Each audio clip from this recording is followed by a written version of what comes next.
Ekimulaba wano abako baali bagenda ku mukolo bali mu saluni basala nviiri ente yo neevaayo. Eno ente erabika ebadde teesoboke naye nga munnange abako nkugambye basoose kusala ku nviiri awo.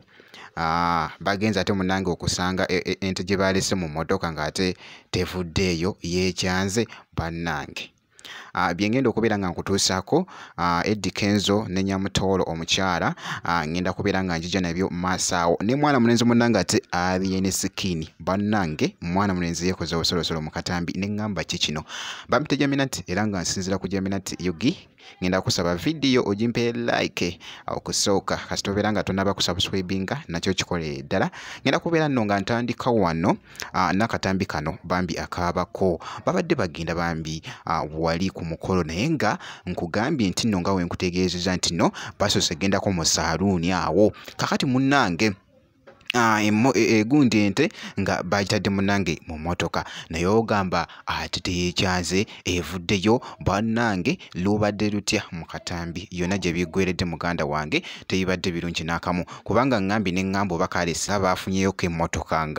nga si tipa naye munnange oba osanga nga akasente nga munnange nga kabadde oba tekawera bulungi kwe kufuna munnange ate tipa esayidi eno kale kwegamba bingi nnyo ebibadde byogeza munnange ate abantu ku media era nga katulediza nnyo kano akatambi kansooke nkakuwe ate ndyoke nkomewo. Ekimulaba wano abako baali bagenda ku mukolo bali mu saluni basala nviiri ente yo neevaayo. Ente ebigaanye ente egamba sijja kgenda omuntu ojja kgenda eteganye ogenda ku mukolo.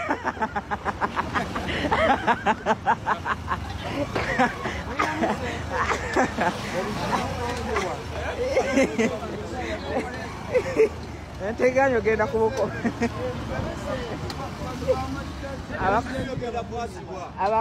Abako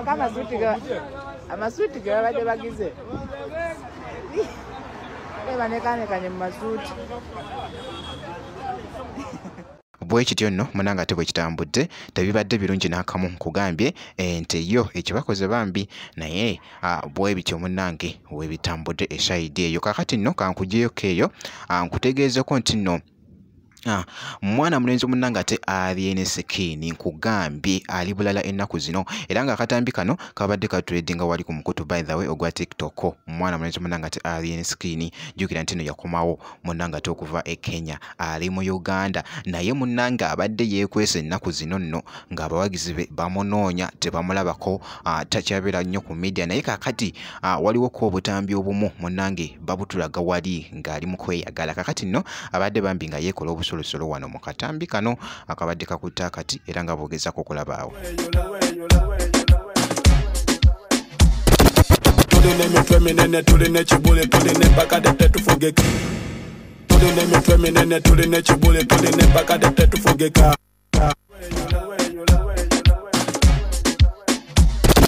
tuline emitwe minene tuline ekibule tuline empaka tetufugeka tuline emitwe minene tuline ekibule tuline empaka tetufugeka.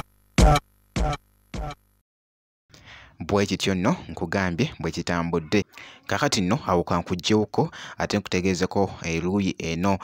mbadde ntambulako kaawo nga ndi ku TikTok nscrollinga munnange nengwako ku katambi ka Eddie Kenzo ne mukyala we bambi omukyala Fiona Nyamutoolo babaddeko sayidi eno nga omanyi abaagalana munnange babeera n'emboozi ze banyumyanyumyamuko kakati nno n'omukyala naye Fiona Nyamutoolo ne bbaawe munnange Eddie Kenzo kibabaddeko sammoyo eno just nga bali mu kukiringamu empeewo nga webafuwafuwako esayidi eno nkugambye byonna gye biggweredde mu katambi nze naawe kansooke nkakuwe ate ndyoke nkomewo.